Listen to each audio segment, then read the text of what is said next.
ஆனந்தமாக அன்பரை பாடுவேன், ஆசையவர் என் ஆத்துமாவிற்கே. ஆனந்தமாக அன்பரை பாடுவேன், ஆசையவர் என் ஆத்துமாவிற்கே. ஆசிகள் அருளும் ஆனந்தமாய், ஆசிகள் அருளும் ஆனந்தமாய்.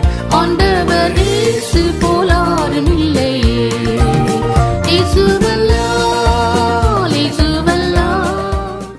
ஆணிகள் பாய்ந்த கரங்களை விரித்து, ஆணிகள் பாய்ந்த கரங்களை விரித்து, ஆவலாய் சுன்னை அழைக்கிறாரே, ஆவலாய் சுன்னை அழைக்கிறாரே. இயேசுவல்லாது ரட்சிப்பு தரவும் ரட்சகர் வேறு இகம் அதிலுண்டோ. இயேசுவல்லாது ரட்சிப்பு தரவும் ரட்சகர் வேறு இகம் அதிலுண்டோ. அவர் வழி சத்தியம் ஜீவனுமாமே, அவரே உன்னாயகரே. பொதுவாகவே ஸ்டேட்டஸ்னு ஒன்று இருக்குது, தெரியுமா உங்களுக்கு? யாருக்கெல்லாம் சொந்த வீடு இருக்குது? எத்தனை ஊழியக்காரங்களுக்கு சொந்த வீடு இருக்குது? சொந்த வீடு, சொந்த வீடு இருக்கிறவங்களுக்கு ஒரு கௌரவம் ஒன்று இருக்குன்னு தெரியுமா? சொந்த வீடு இருக்கிறவங்களுக்கு என்ன சொல்லுவாங்க? அவன் நல்ல கௌரவமாக சொந்தமாக ஒரு வீடு கட்டி அழகாக குடும்பம் நடத்துகிறான். சொந்த வீடு இல்லாதவங்களுக்கு ஒரு ஸ்டேட்டஸ் இருக்குது. என்னது? சொந்தமாக வீடு இல்லை அவருக்கு, அவர் வாடகை வீட்டில் தான் இருக்கிறார். அப்படி பிரிச்சிடும் சமுதாயம். அதே போலவே நாம் போடுற ட்ரெஸ்ஸை வச்சே ஒரு ஸ்டேட்டஸ் உண்டு. நாம் போட்டுன்னு போகிற ட்ரெஸ்ஸை வச்சு ஒரு ஆஃபீஸ்க்கு போகிறோன்னு வச்சுக்கிடுங்களேன், நம்ம போட்டிருக்கிற ட்ரெஸ்ஸை பார்த்தா அங்கே ஒரு தனியாக ஒரு மரியாதை ஒன்று கிடைக்கும். அங்கே அது அங்கே நிற்கிறார் பாரு, அவர் கொஞ்சம் கூப்பிடுன்னுவாங்க. நீங்கள் சாதாரணமாக எல்லா போட்டுன்னு போகிற சட்டை அப்படியே நீங்கள் போனீங்கன்னாக்கா, முகம்லாம் கழுவாமல், தலையெல்லாம் வாராமல், ஷேவ் பண்ணாமல், ஒரு சுருக்கமெல்லாம் சட்டை போட்டுன்னு போனீங்கன்னு வச்சிங்களேன், எந்த ஆஃபீஸராக இருந்தாலும் எந்த சர்ச்சாக இருந்தாலும் அங்கே உங்களுக்கு ஒரு முதலிடம் கிடைக்காது. ஆக்சுவலாக அதுவே நீங்கள் நல்லா ஷேவ் பண்ணி, முகத்தை நல்லா கழுவி, தலையை நல்லா வாரி, நல்ல ஒரு குவாலிட்டியான ஒரு ட்ரெஸ்ஸை போட்டு நீங்கள் சர்ச்சுக்குள்ளே போங்க, இல்லைனா ஒரு ஆஃபீஸ்க்குள்ளே போங்க. அங்கே உங்களுக்கு ஒரு தனி ஒரு மரியாதை உண்டு. இயேசுநாதரும் அப்படிப்பட்ட ஒரு ஸ்டேட்டஸை கொடுக்கறதா நம்மோடு பேசியிருக்கிறார். இயேசுநாதர் தன்னுடைய வார்த்தைகளின் மூலமாக அவருக்குன்னு ஒரு ஸ்டேட்டஸ் இருக்குதுன்றதை சீடர்களுக்கு எடுத்து சொல்லுவார். என்ன சொல்லுவார்னாக்கா, மத்தேயு 5ஆம் அதிகாரம் 14ஆம் வசனத்திலே, நீங்கள் உலகத்திற்கு வெளிச்சமாய் இருக்கிறீர்கள், மலையின் மேல் மறைந்திருக்கிற பட்டணம் மறைந்திருக்க மாட்டாது. சீடர்களை பார்த்து நீங்கள் உலகத்துக்கு வெளிச்சம் அப்படின்னு சொல்லுவார். ஆனால் இயேசுநாதர் அவரை பற்றி பேசும்போது என்ன சொல்லுவார்? நான் உலகத்திற்கு ஒளியாக இருக்கிறேன் அப்படின்வார். மனிதர்களை பார்த்து என்ன சொல்கிறாரு? ஊழியக்காரர்களை பார்த்து, you are the flame of the light. ஒளியிலேருந்து வர அந்த வெளிச்சம், அந்த பிரகாசம் நீங்கள். ஒளி நீங்கள் இல்லை. You are not a light, you are the flame of the light. அவர் தனியாக தன்னை பிரிக்கிறார் பாருங்கள். நான் தான் உலகத்திற்கு ஒளியாக இருக்கிறேன், I am the light of the world அப்படின்வார். அந்த அர்த்தம் எத்தனை பேருக்கு புரியுதுன்னு தெரியல. ஆக்சுவலாக உங்களில் உள்ள வெளிச்சம் மங்கி போகாதபடி, இருளாகாதபடி எச்சரிக்கையாக இருங்கள் அப்படி சொல்லுவார். இயேசு கொடுக்குற அந்த ஒளியிலிருந்து வருகின்ற வெளிச்சம் நமக்கு ஒரு அபிஷேகம். நம்ம இந்த உலகத்தில் நம்மளை ஒரு ஸ்பெஷலாக காட்டும். அது நீங்கள் ஒரு கிராமத்துக்கு போகிறீங்க, இல்லைனா எங்கன்னா ஒரு ஃபங்க்ஷன் போகிறீங்கன்னாக்கா, உங்களை பாஸ்டர் அப்படின்னு ஒரு அடையாளம் காட்டுவாங்க, தெரியுங்களா? அது எதனால் அப்படின்னாக்கா, இயேசுக்குள் இருக்கின்ற ஒளியானது நம்மீது அது பிரகாசமாய் வீசிக்கொண்டே இருப்பதினால் அந்த பிரகாசம் எவ்வளோ ஜனத்துலேயும் நம்மளை பார்த்தா என்ன பண்ணுவாங்க, அந்த ஊழியக்காரர் வந்திருக்கிறார் அவரை கூப்பிடுங்க, அந்த பாஸ்டர் வந்திருக்கிறார் அவரை கூப்பிடுங்க, முன்னாடி அங்கே சேர் போட்டு உட்கார வைங்க. That is what Jesus give us status. இயேசு நமக்கு ஒரு அந்தஸ்தை கொடுத்துருக்கிறார். நிறைய பேருக்கு அந்த அந்தஸ்து புரியவே புரியாது. சங்கீதங்களின் புஸ்தகம் 113 அதிகாரம் 8 புக் ஆஃப் சாம்ஸ். அவனை பிரபுக்களோடும் தமது ஜனத்தின் அதிபதிகளோடும் உட்கார பண்ணுகிறார். கர்த்தர் ஒரு மனிதனை தெரிந்து கொண்டால் அவனை பிரபுக்களோடும் அதிபதிகளோடும் கூட உட்கார செய்கின்ற ஒரு அந்தஸ்தை கர்த்தர் கொடுக்க வல்லவராய் இருக்கிறார். அந்த அந்தஸ்துக்குள்ளர நாம் நிற்கணும். ஆக்சுவலாக கர்த்தருடைய இருதயம் என்பது எப்போல்லாம் நம்ம கர்த்தருடைய பிள்ளைகளாக மாறிட்டோமோ, எப்பொழுதெல்லாம் நம்முடைய வாழ்க்கையை இயேசுக்குள்ளாக ஒப்பு கொடுத்து விட்டோமோ, எப்பொழுதெல்லாம் நம்முடைய பழக்க வழக்கங்களை எல்லாம் மாற்றிக்கொண்டு பரிசுத்த ஆவியானுடைய பிள்ளைகளாக நாம் மாறி இருக்கிறோமோ, அப்பொழுதெல்லாம் கடவுள் நம்முடைய வாழ்க்கையை மாற்றிருக்கிறார். ஒரு 15 வயசில் நீங்கள் பார்த்தீங்கன்னாக்கா, ஒரு 15 வயசில் தாவீதுடைய லைஃபே மாறிடுச்சு, வாழ்க்கையே மாறிடுச்சு. இந்த 1 சாமுவேல் 16 அதிகாரத்தில் சாமுவேல் அபிஷேக தைலத்தை இந்த 15 வயசு தாவீதின் மீது ஊற்றி அபிஷேகம் பண்ண பிறகு ஸ்டேட்டஸ் மாறிச்சு பாருங்கள். ராஜா ஆள் அனுப்புவார், சவுல் ஆள் அனுப்புவார். இந்த ஈசாய் வீட்டில் இருக்கிற அந்த நல்ல மியூசிக் வாசிக்கிற அந்த பையனை கூட்டுவாங்க அப்படின்னுவார். அழைப்பு பாருங்கள். சாதாரண வீட்டில் இருந்து எங்கே போகிறாரு, அரண்மனைக்குள்ளே போகிறாரு. அன்றைக்கி நைட் அங்கே தங்குறாரு. ராஜா என்ன பண்ணுறாரு, அவர் பிடிச்சதுனால அவனுக்கு ரொம்ப நெருக்கமான ஒரு பதவியை கொடுத்து பக்கத்திலே நிற்கிற ஒரு வேலையை கொடுத்துட்டார். இப்போ இந்த தாவீதுடைய அப்பா ஈசாய் நைட்டில் தூங்குறாரு. இந்த தாவீதுடைய அம்மா நைட்டில் தூங்குறாங்க. எங்கே படுத்து தூங்கியிருப்பாங்க? வழக்கமாக அது ஒரு ஓட்டக்கட்டில், இல்லைன்னா தரை, இல்லைன்னா பாய், இல்லைன்னா ஒரு பெட்ஷீட் போட்டு ஒரு தலாணி இல்லைன்னா 2 கையை வச்சு என்ன பண்ணுவாங்க, தூங்கியிருப்பாங்க. அதே நாளில் இந்த சின்ன பையன் அரண்மனையில் தூங்கியிருப்பான்.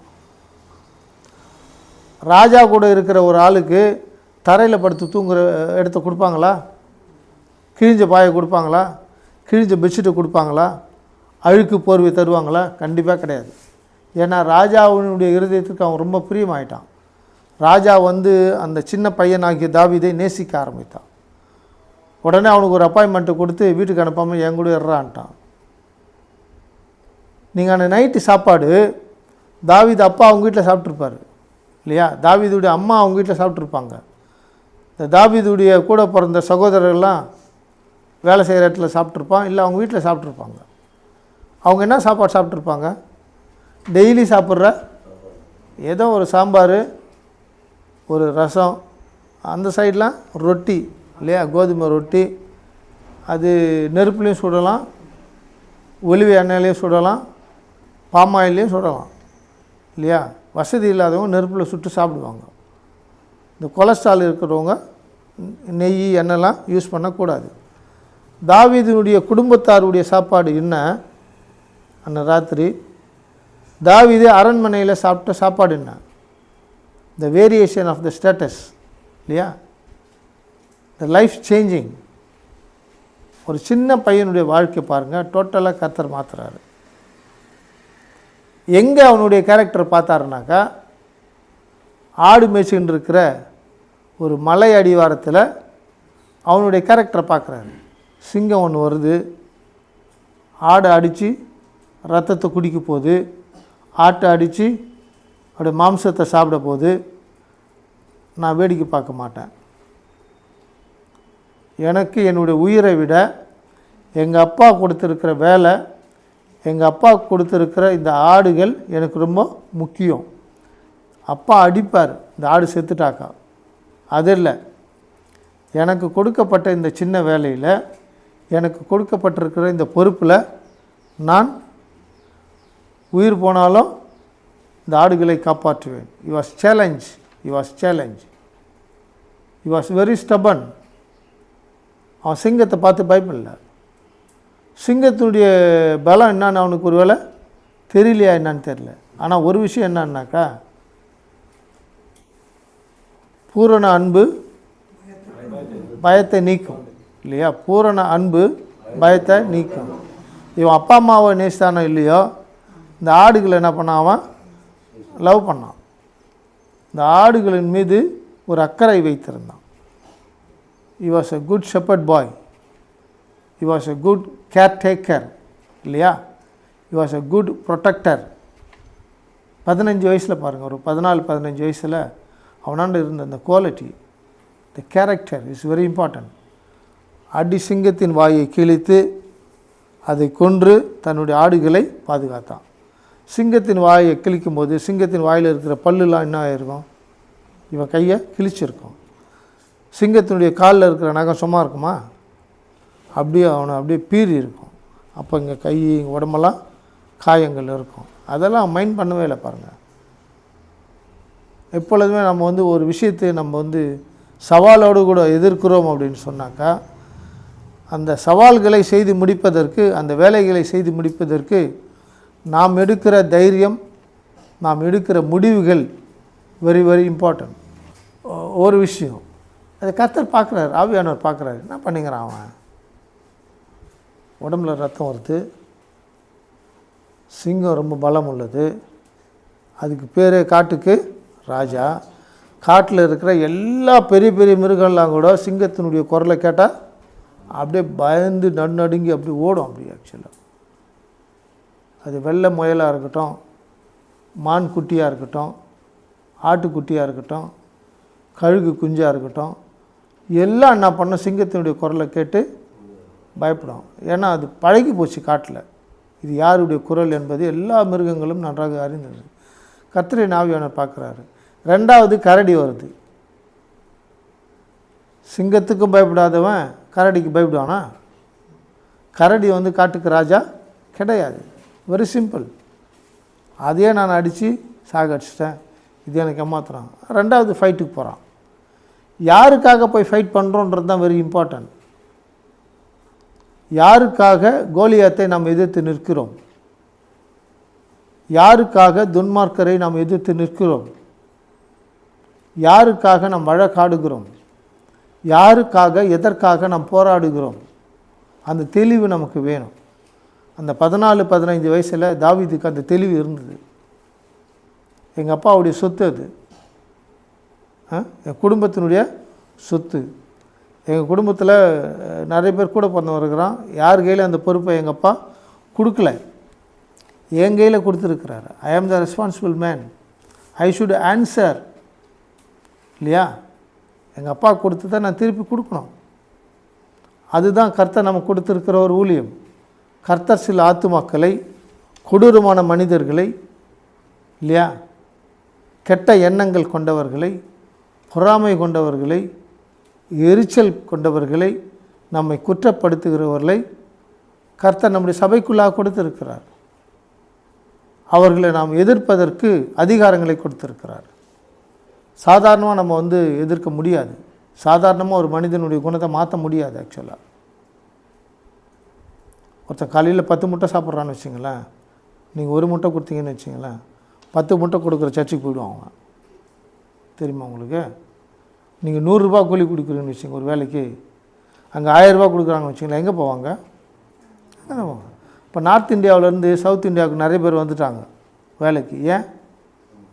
அங்கே கூலி பத்தலை, இங்கே கூலி அதிகம். வித்தியாசம். இந்த தாவீது செய்த அந்த 2 போராட்டங்கள், அந்த 2 போராட்டங்களிலேயும் ஜெயித்த அந்த வைராக்கியம், அந்த துணிச்சல், அந்த பிடிவாதம் கர்த்தரின் ஆவியானவருக்கு ரொம்ப பிடிச்சிருந்தது. அவன் லைஃப் ஸ்டைலை மாற்றுறாரு. அரண்மனையில் தூங்குறான், காலையில் எழுந்தாக்கா அப்படியே அரண்மனை சுற்றி மயில் சத்தம், குயில் சத்தம், எந்த சத்தமும் இல்லை. அவன் வீட்டை சுற்றி என்ன பண்ணியிருக்கோம், நிறைய சவுண்டெலாம் இருந்திருக்கும். அவன் படுத்து இருந்த பெட்டை பார்க்குறான். என்னடா நம்ம வீட்டில் இப்படி ஒரு கட்டிலில் படுத்துருந்தோம், ஒரு பெட்ஷீட்டு போட்டு ஒரு சின்ன தலாணி வச்சு தூங்கின்னு இருந்தோம். இங்கே நம்ம அரண்மனையில் ஒரு நல்ல விலை உயர்ந்த ஒரு பெட்டு, விலை உயர்ந்த ஒரு நல்ல பெட்ஷீட்டு, நல்ல வாசனையாக இருக்குது. அப்படியே அவன் சேஞ்ச் ஆகிட்டான் பாருங்கள் அந்த சின்ன வயசுலேயே. அந்த ஸ்டேட்டஸ் வந்து அன்றைக்கி அவனுக்குள்ளே ஒரு ஸ்பிரிட் அட்ராக்ஷன் ஒன்று வந்தது. அவன் இருதயமே சேஞ்ச் ஆகிடுச்சு. இன்றைக்கி படுத்த இந்த பெட்டு, இன்றைக்கி நடந்த இந்த அரண்மனைக்குள்ளே நான் சாவர வரைக்கும் இருக்கணும் அப்படின்னு ஒரு தீர்மானம் பண்ணாம பாருங்க. அந்த தீர்மானம் 30 வயசில் அவனை என்ன வாக்கிச்சு? ராஜாவாகிறார். ஒரு 14-15 வயசில் அவன் பண்ணாம பாருங்க ஒரு டேஸ்ட்டு, காலையில் ஒரு காஃபி டேஸ்ட்டு, காலையில் ஒரு டீ டேஸ்ட்டு இல்லையா? அவன் குடித்தான் பாருங்க அந்த கப் அண்ட் சாசர், அவங்க வீட்டில் இருந்த அந்த டம்ளர், இங்கே கொடுக்குற அந்த கப் அண்ட் சாசர் இல்லையா? அவங்க வீட்டில் போட்ட சர்க்கரை, அரண்மனையில் போட்ட சர்க்கரை, அவங்க வீட்டில் கொடுத்த பால் இல்லையா, அந்த டீ பவுடரில் கலந்தது, காஃபி பவுடரில் கலந்தது, இங்கே கலந்த அந்த மில்க் உடைய கெப்பாசிட்டி இல்லையா, the quality of the coffee powder, quality of the tea powder இல்லையா? அந்த அந்த லைஃப் வந்து நம்ம வந்து யோசிக்கணும் சார். ஒரு நாள் எனக்கு இந்த ஒரு சாப்பாடு சாப்பிட்டேன், போதும் ஆண்டவரே. இது ஒரு ஜெபம். எது? ஆண்டவரே இன்றைக்கி ஒரு நல்ல சாப்பாடு கொடுத்தீங்க, ரொம்ப ஸ்தோத்திரம், இது போதும் ஆண்டவரே, நீங்கள் ரொம்ப நல்லவர் நின்றுவோம். ஆனால் அந்த ஆகாரம் எனக்கு தொடர்ந்து வரணும், என்னுடைய தலைமுறைகளுக்கு தொடர்ந்து வரணும்.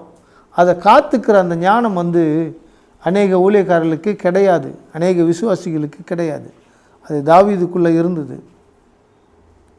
இந்த 30 வயசில் போய் அந்த என்ன சொல்கிறது, சில்வர் சேரா இல்லை கோல்டன் சேர் இல்லையா, ஏதோ ஒன்றில் போய் உக்காண்டார். 70 வயசு வரைக்கும் அந்த கோல்டன் சேர்லேயே உட்காந்துட்டான் பாருங்க. 70 வயசு வரைக்கும் அந்த எருசலேம் தேசத்தில் அவன் தான் ராஜா இல்லையா? அரசியல் தந்திரம் கொண்டவன் நிறைய பேர் இருந்தான். அவன் ராஜாவாயிட்ட பிறகு அந்த பதவியிலிருந்து அவன் வெளியே தள்ளுறதுக்கு நிறைய பேர் சூழ்ச்சிலாம் பண்ணாங்க. அந்த அரசியல்லாம் இல்லைன்னா சொல்ல முடியாது. இன்றைக்கும் நம்ம சர்ச்சுங்களில், நம்ம வாழ்கிற கிராமங்களில் நிறைய போட்டி பொறாமை, நிறைய எரிச்சல்கள், நிறைய சதிகள், நிறைய அரசியல் தந்திரங்கள் நிறைய நடக்குது. ஆக்சுவலாக நான் இந்த ஊருக்கு வரும் பொழுது இங்கே நிறைய அரசியல் தந்திரங்கள். ஒரு கிறிஸ்துவ இந்த தெருவில் வந்துட்டான்டா, எல்லாரையும் கிறிஸ்துவெல்லாம் மாற்றிடுவான் அவன். முதல்ல இவனை என்ன பண்ணான், இங்கேருந்து துரத்தணும் அப்படின்னு சொல்லி நிறைய கலாட்டெல்லாம் பண்ணாங்க. அது பொறாமையினால் வந்தது, எரிச்சலினால் வந்தது, அரசியலாக மாறினது, அது ஜாதி வெறியின் கூட்டத்தினுடைய சதியாகவும் மாறினது. அதெல்லாம் ஏறி மறிச்சுன்னு தான் நான் இப்போ இங்கே உட்காண்ட்ருக்கேன் நான் இல்லையா? இங்கே ஒரு ஜபகோபுரம் ஒன்று எழும்ப போகிறது, அதை கட்டி கொண்டு இருக்கிறேன். அதற்காக தொடர்ந்து ஜெபம் பண்ணுங்க. எப்பொழுதுமே நம்ம எந்த வயசில் ஊழியத்துக்கு வரோம் அப்படின்றது முக்கியமே இல்லை. எந்த வயசில் ஒன்றா ஊழியம் பண்ணலாம். 80 வயசில் மோசே ஊழியத்துக்கு வந்தார். இயேசுநாதர் எந்த வயசில் ஊழியத்துக்கு வந்தார்? 12 வயசுலேயே நிறைய பேருக்கு டீச் பண்ண ஆரம்பிச்சிட்டாரு. எல்லாம் 30-30ன்னு சொல்லிகிட்டு இருப்பாங்க இல்லையா? தாவீது எந்த வயசில் அரண்மனைக்குள்ளே போனார்? ஒரு 14-15 வயசு. தாவீது எருசலேமுக்கு ராஜாவாக எந்த வயசில் போனார்? 30 வயசு. அவர் சாவர வரைக்கும் ராஜாவாக தான் இருந்தார். ஆக்சுவலாக நாமும் ஊழியக்காரர்களாக அழைக்கப்பட்டிருக்கிறோம். நமக்கென்று ஒரு அந்தஸ்து கொடுக்கப்பட்டிருக்கிறது. நீங்கள் இந்த புறாலாம் இருக்குது தெரியுமா? அது எங்கே கூடு கட்டும், அது எங்கே தங்கும்? கோயில் புறான்னு சொல்லுவாங்க. அது எங்கே தான் தங்கும்? அது அந்த கோயிலில் தான் அப்படியே உட்காந்து இருக்கும். அங்கேயே டாய்லெட் போவோம், அங்கேயே பாட்டு பாடும் இல்லையா? அங்கேயே ஒரு சவுண்ட்லாம் கொடுக்கும், அங்கேயே ஃப்ரெண்டோடலாம் பேசும், அங்கேயே ஃப்ரெண்டோடலாம் அது சாப்பிடும். இது அந்த கோயில் புறா. அந்த கோயிலை சுற்றி இருக்கிற அந்த கோயிலில் கிடைக்கிறது சாப்பிட்டுக்கிட்டு இருக்கோம். காட்டுப்புறான்றது காட்டில் இருக்கும். அது கூடு எங்கே கட்டும்? தரையில் மண் தோண்டிய கட்டும் இல்லை, நல்ல மரத்தில், உயரமான ஒரு மரத்தில் கூடுகள் கட்டும். இந்த புறாக்களுடைய ஆகாரம் ஒன்று இருக்குது தெரியுமா? இந்த புழு பூச்செல்லாம் அது சாப்பிடாது. நல்ல காய்ந்த தானியங்கள் தெரியுமா உங்களுக்கு? அது ஸ்டேட்டஸ். அது ஆக்சுவலாக அது வந்து ஒரு ஸ்டேட்டஸ். அது புறாவுக்கு இருக்கின்ற ஒரு குணம். ஒன்று மாட மாளிகையிலே கோபுரங்களின் மேலே அது குடியிருக்கும். அது அங்கே தான் என்டர்டைன்மெண்ட்டு எல்லாமே அங்கே தான் இருக்கும். பாஷை பேசுகிறது, பாட்டு பாடுறது, டான்ஸ் ஆடுறது, பறக்கிறது. அப்படி ஆகாயத்தில் போய் பறந்தாலும் மறுபடியும் அங்கே தான் வரும். அது கீழே வந்து ஒரு சின்ன செடியில் வந்து உட்காராது. அது ஆக்சுவலாக தரையில் ஏதாவது விதை சாப்பிட்றதுக்கு அதனால் அப்படியே ட்ரை பண்ணோம். ஆனால் அதனுடைய ஸ்டேட்டஸ் வந்து பார்த்திங்கன்னா ஹையர் லெவல், ஒரு உயர்ந்த இடத்துல. கழுகு எங்கே கூடு கட்டும்? என்னங்க? கண்மலையின் வெடிப்புகளில் என்ன அது கூடுகளை கட்டும் இல்லையா? மலையினுடைய சிகரம் என்று சொல்லுவாங்க. அது மலையினுடைய உச்சியில் தான் என்ன பண்ணாது வாழும். அது ஆகாரத்தை எங்கேருந்து தேடும் தெரியுமா? உயரமான இடத்துலேருந்து தான் இந்த பூமியில் இருக்கிற ஆகாரத்தை வந்து தேடுமாது. சில கழுகுகள் செத்துப்போன பணங்களை சாப்பிடாது. சில கழுகுகள் சமுத்திரத்தில் இருக்கிற மீன்களை உயிரோடு பிடிச்சிட்டு போயிடும். சில கழுகுகள் தன்னுடைய கால்களில் இருக்கிற நகங்களினால் பாம்புகளை கொத்தி கொண்டு போய் சாப்பிட்றோம். ஸ்டேட்டஸ். அது மலை உச்சியின் சிகரத்திலே தன் கூடுகளை கட்டுகிறது. கழுகு ஞானம் என்று சொல்லுவார்கள். இந்த கழுகு இருக்கிற ஞானம் புறாவுக்கு இருக்கிற ஞானம். ரெண்டாவது தேனீக்கள். இந்த தேனீக்கள் பார்த்திங்கன்னாக்கா மரத்தில் மேலே கட்டும், பாறைகளில், வெடிப்புகளில், மலைகளில், உயரமான இடத்துல தன்னுடைய கூடுகளை கட்டும். அது ஒரு ஸ்டேட்டஸ் பாருங்கள். ஆக்சுவலாக தரையில் அங்கெல்லாம் தேனீக்கள் என்ன பண்ணாது, தேனை வந்து சேகரித்து வைக்காது. ஆக்சுவலாக அது பூக்களில் இருக்கின்ற தேன்களை மட்டும்தான் சேகரிக்கும். அது குவாலிட்டி. அது வந்து அந்த பூக்களில் இருக்கிற தேன்களை மட்டும்தான் என்ன பண்ணும், தனக்கென்று எடுத்துக்கொள்ளும். அதை தனக்கென்று சேமித்து வைத்துக்கொள்ளும். புறாவுக்கு ஒரு ஸ்டேட்டஸ் பார்த்தோம், கழுகுக்கு ஒரு ஸ்டேட்டஸ் பார்த்தோம், தேனீக்களுக்கு ஒரு ஸ்டேட்டஸ். இப்போ தேனி வந்து எல்லோரும் வந்து அங்கங்கே கூண்டு கட்டி தரையில் என்ன பண்ணிட்டானுங்க, தேன் வளர்ப்பு அப்படின்னு சொல்லி ஒரு பிஸ்னஸ் பண்ணிட்டானுங்க. Life change. இயேசுநாதருக்கு ஒரு ஸ்டேட்டஸ் இருந்துச்சு. ஆக்சுவலாக அவர் சொல்லுவார், நான் பருகும் பாத்திரத்தில் நீங்கள் பானம் பண்ண முடியாதுன்னு. பிரிக்கிறாரா இல்லையா? என்ன ஐயா? அதை நம்ம என்றைக்கு தான் யோசித்துக்கிறோமா? நான் பானம் பண்ணும் பாத்திரத்தில் நீங்கள் பானம் பண்ண முடியாது அப்படின்னு சொல்லுவார். நீங்கள் வேறு, நான் வேறு. ரெண்டாவது மனிதனுடைய சிந்தனைகளை குறித்து சொல்லுவார். உள்ளே யோசிக்கிறான் தெரியுமா, அது ஒரு கேவலமாக ஒரு மாதிரி அசிங்கமாக யோசிப்பான் ஒரு சிலர். மற்றவங்களாம் பிரித்து பார்ப்பான். இது இயேசுநாதர் ஊழியத்துக்கு வரும்போதே சொல்லுவான். ஒருத்தன் என்ன சொல்லுவான், நாசிரியத்திலேருந்து ஒரு நன்மை பிறக்குமோ அப்படின்னு கேட்பான்.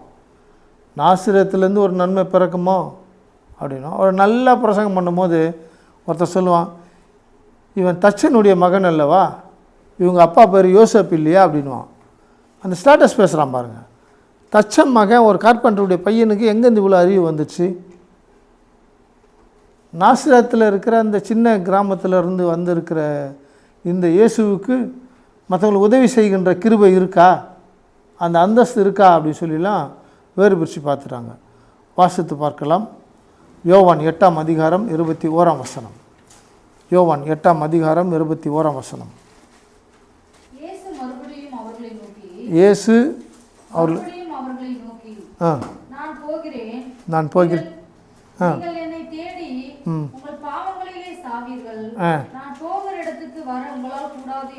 நான் போகிற இடத்திற்கு உங்களால் வர முடியாது அப்படின்வார். அவர் எங்கே போகிறாரு? ஏற்கனவே என்ன சொன்னார், நான் பிதாவினுடைய வலது பாரத்திலே நான் வீட்டிருப்பேன் அப்படின்னு சொல்லுவார். அந்த இடத்துக்கு உங்களால் வர முடியாதுன்றார் அவர். நீங்கள் என்னை தேடுவீங்க, ஆனால் நீங்கள் என்னை பார்க்க மாட்டீங்க. ஆனால் நீங்கள் என்ன பண்ணுவீங்க, நான் போகிற இடத்துக்கு நீங்கள் வர முடியாது அப்படின்னு சொன்னாக்கா உங்கள் பாவங்களிலே நீங்கள் செத்து மடிவீர்கள் அப்படின்னு சொல்லுவார். பாவம் செய்கிறவன் இயேசு சென்ற இடத்திற்கு போக முடியாது. தவறு செய்கின்றவன், கொலை செய்கின்றவன், மற்றவனை வஞ்சிக்கிறவன், மற்றவனை ஏமாற்றுகிறவன்,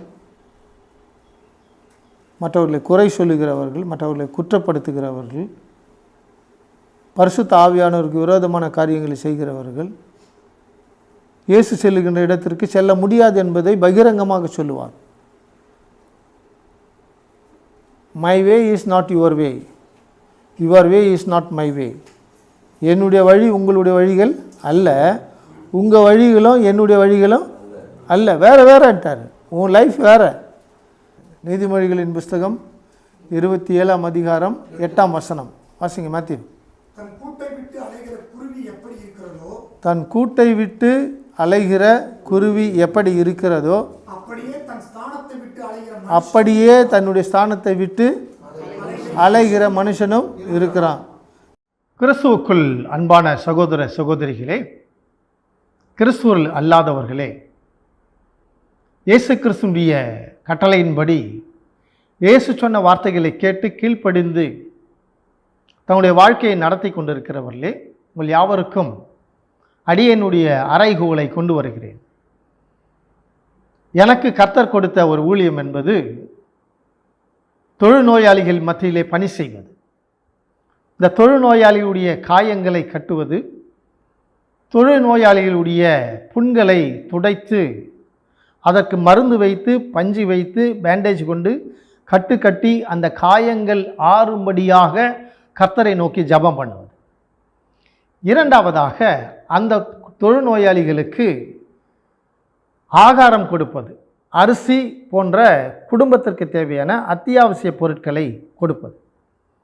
இதை நான் எப்படி புரிந்து கொண்டேன் என்று சொன்னால், ஏசாயாவின் புஸ்தகம் 40ஆம் அதிகாரம் 1ஆம் வசனத்திலே ஆற்றுங்கள் தேற்றுங்கள் என் ஜனத்தை என்று சொல்லியிருக்கிறார்.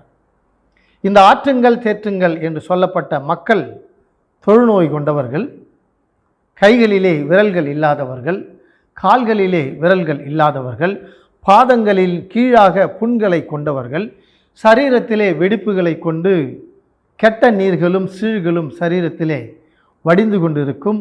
அவர்கள் அருகிலே யாரும் செல்ல மாட்டார்கள், அவர்களை பார்த்து யாரும் ரசிக்கவும் மாட்டார்கள். ஆனால் இயேசு கிறிஸ்து ஒரு குஷ்டரோகி வரும் பொழுது அவனை அழைத்து அவன் மீது கையை வைத்து எனக்கு சித்தம் உண்டு சுத்தமாகு என்று அவனை தொட்டார். ஒரு காலகட்டத்திலே தீண்டாமை இருந்தது, இந்த தொழுநோய் பரவும் என்கின்ற அச்சமும் இருந்தது. ஆனால் 1ஆம் நூற்றாண்டு திருச்சபையிலேயும் அது இருந்தது, 21ஆம் நூற்றாண்டு திருச்சபையிலேயும் அது இருக்கிறது.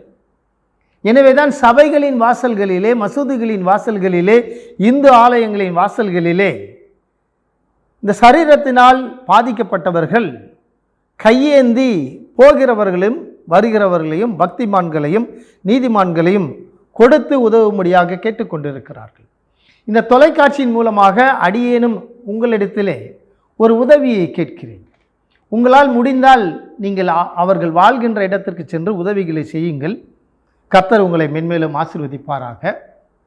இவர்களுக்கு தேவையான கஞ்சும் பஞ்சும், அவருடைய சரீரம் குளிர்ச்சியாக இருக்க வேண்டும் என்பதற்காக அந்த பழைய சோறு, பஞ்சு என்பது அந்த புண்களிலே வடிகின்ற கெட்ட நீர்களை துடைத்து, கெட்ட இரத்தங்களை துடைத்து, கெட்ட சீழ்களை துடைத்து அந்த காயங்கள் மேலும் பரவாமல் இருப்பதற்கு உதவி செய்யும்படி உங்களை அன்போடு கூட கேட்கிறேன். பணமாக நான் கேட்கலாம், ஆனால் முதலாவதாக நீங்கள் இந்த மருந்து மாத்திரைகளை, இந்த அரிசி போன்ற பொருட்களை வாங்கி என்னுடைய விலாசத்திற்கு நீங்கள் அனுப்புங்கள். அந்த பொருட்களை நான் மாதந்தோறும் சுமந்து கொண்டு போய் மலை அடிவாரத்தில் இருக்கின்ற அவர்களுக்கு நான் கொடுத்து வருகிறேன். இம்மட்டும் செய்து வருகின்ற உதவிகளுக்கு, ஜபங்களுக்கு கர்த்தர் உங்களை மென்மேலும் ஆசீர்வதிக்கட்டும். இப்படி பொருட்களை வாங்கி அனுப்ப முடியாதவர்கள் தயவுசெய்து நீங்கள் பணங்களை எங்கள் அக்கௌண்ட்டில் நீங்கள் போடுங்க, பேங்க் அக்கௌண்ட்டில் போடுங்க. கூகுள் பே, ஃபோன்பே போன்ற வசதிகளும் இருக்கிறது. வயது சென்றவர்கள் நீங்கள் அப்படி பணத்தை அனுப்பலாம். இதுவும் முடியாது என்று சொன்னால் நீங்கள் மணி ஆர்டர் பண்ணுங்கள். தொடர்ந்து இப்படி உதவி செய்கின்ற பெயர்களை வைத்து நாங்கள் ஜெபித்து கொண்டிருக்கிறோம். உங்களுடைய ஜபக்குழு உங்கள் ஒவ்வொருவருக்காக ஜெபித்து கொண்டிருக்கிறது. உங்களுடைய ஜப தேவைகளை தயவுசெய்து நீங்கள் தெரியப்படுத்தலாம். நாங்கள் தொடர்ந்து ஜெபித்து உங்களுடைய நன்மைக்காக, உங்களுடைய சந்தோஷத்திற்காக, உங்களுடைய சமாதானத்திற்காக, ஆயுசு காலங்களுக்காக எங்களுடைய நிறுவனம் தொடர்ந்து ஜெபித்து கொண்டிருக்கும். அப்படிப்பட்ட நன்மைகளை செய்து தொழுநோயாளிகள் சந்தோஷப்படுத்தி, பரலோக ராஜ்யத்தையும் சந்தோஷப்படுத்தி, பூமியிலே நாம் எல்லோரும் ஒருமனப்படும் பொழுது பரலோக ராஜ்யம் திறக்கப்படும். பரலோக ராஜ்யம் நாம் வேண்டிக் கொள்ளுகின்ற எல்லாவற்றையும் கொடுக்கும். அப்படிப்பட்ட கிருபைகளை கர்த்தர் உங்களுக்கு கொடுத்து ஆசீர்வதிப்பாராக. நந்தியால் பாடிடுவோம், நந்தியால் பாடிடுவோம். ஹரே